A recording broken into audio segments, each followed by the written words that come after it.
Nolan Ryan's final playing season of 1993 was touched upon as part of my programming earlier this year. Throughout his 27 seasons in Major League Baseball, he threw a record 7 no-hitters. I'm going to dive a little deeper into each one of them, and between each, share some numbers regarding lesser-known facets of his career, labeled in this video as Fun Facts.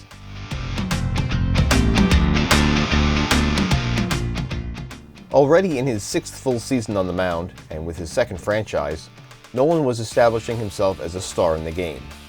He won 19 during his first year in California, and entered this evening game in Kansas City with a 4-3 mark.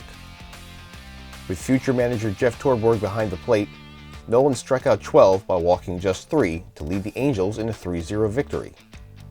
It was the first of his 4 no-nos he would throw for the team, but he wasn't done yet this season.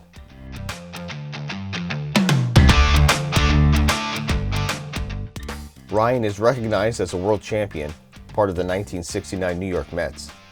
He pitched for the club from 1966 through 1971, compiling a 29-38 record with an ERA of 5.38. He only appeared in Game 3 of his only fall classic, entering the 7th inning with the Mets leading 4-0. Nolan picked up a save while allowing just 1 hit and striking out 3 in 2 1/3 innings.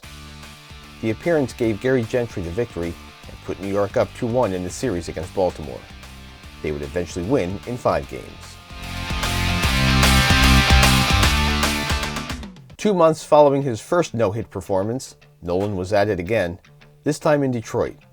A new battery mate in Art Kunstnayer didn't deter Ryan's game plan. He walked 4 but struck out an astounding 17 batters.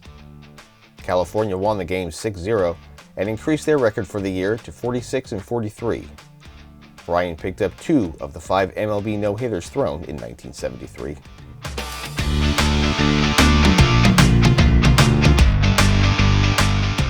Nolan was selected to 8 All-Star teams, though he only appeared in 5.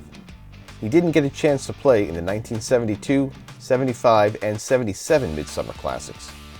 In his 1973 appearance, he pitched 2 innings, giving up a 2-run home run to Willie Davis. He was named starter in the 1979 game.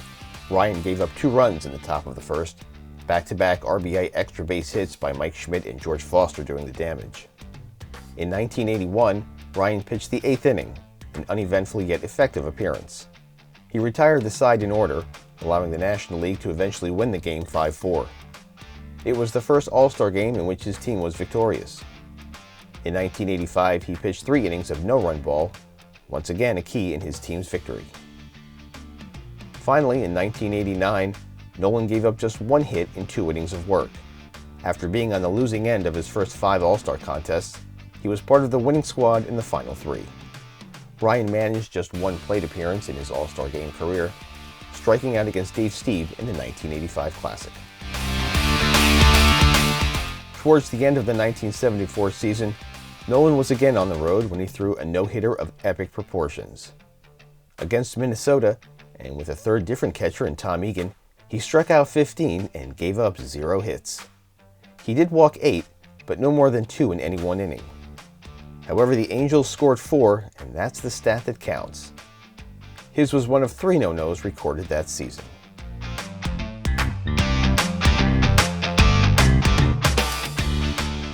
In 1980, Nolan Ryan became the 4th pitcher ever to record 3,000 strikeouts, joining Walter Johnson, Bob Gibson, and Gaylord Perry. The feat came against Cesar Geronimo, who happened to be Gibson's 3,000th victim 6 years earlier. Nolan was the first to record 4,000 strikeouts in 1985, and the only to rack up 5,000, the unreachable milestone against Rickey Henderson in 1989.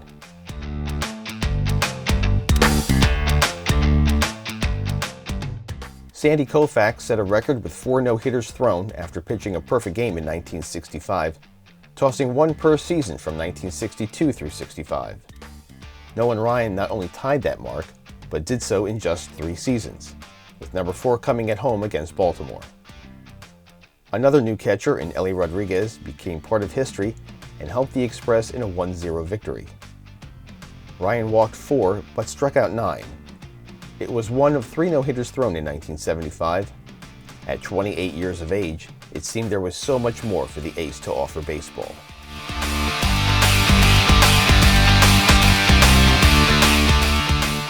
Nolan recorded 20 wins twice in his career and picked up at least 10 victories in 18 of his previous 19 campaigns heading into the 1990 season. He took the mound on July 31, 1990 against the Milwaukee Brewers with 299 career wins under his belt.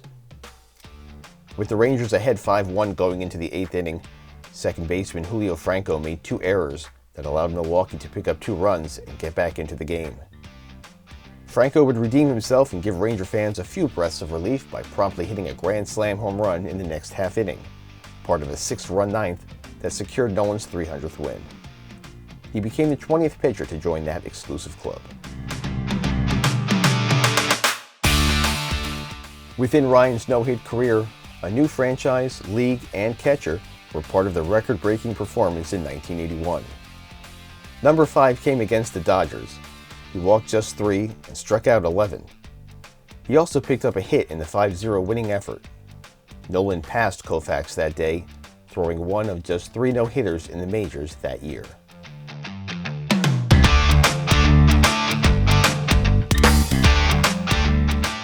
Prior to Game 2 of the 1999 World Series in Atlanta, MLB presented their All-Century team. Athletes were selected through a corporate partnership with MasterCard, and the top vote-getters appeared on Turner Field in a showcase of the very best baseball players of all time. 30 teammates in all, including 9 pitchers, were named.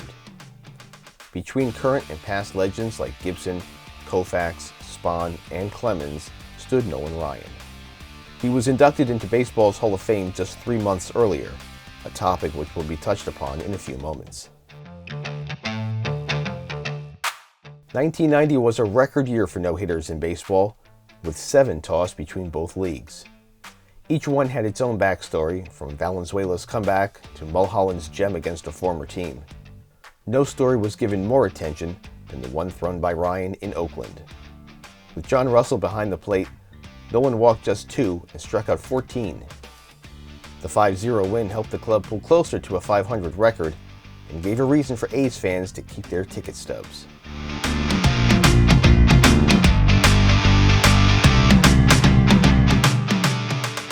In January 1999, baseball's newest Hall of Fame class was announced. It featured the most impressive first-ballot lineup since 1936. Nolan Ryan received 98.8% of writers' votes. He was joined by other first-timers Robin Yount and George Brett. On July 25, Nolan accepted the honor, and his Cooperstown plaque features a Texas Rangers cap, thus making him the first player to have that distinction. Ivan Rodriguez, who was inducted in 2017, is so far the only other player enshrined wearing a Rangers cap. Baseball fans will remember the date May 1, 1991 for its place in the sport's history. Not 1, but 2 milestones were reached within a span of about 8 hours. In the afternoon, Rickey Henderson eclipsed Lou Brock's all-time stolen base record. Fans were buzzing about it all day and into the evening, but then Nolan Ryan took the mound against Toronto that night. The 44-year-old set a new mark, broke his own record, however you want to describe it. He threw no-hitter number 7. 16 strikeouts, including the final batter Roberto Alomar, with only 2 walks, aided in a 3-0 Texas victory. It was one of 7 no-nos thrown that year in baseball. It was Nolan's 6th no-no in which he recorded double-digit strikeouts, and Mike Stanley was his 7th different catcher to claim he was part of such a gem.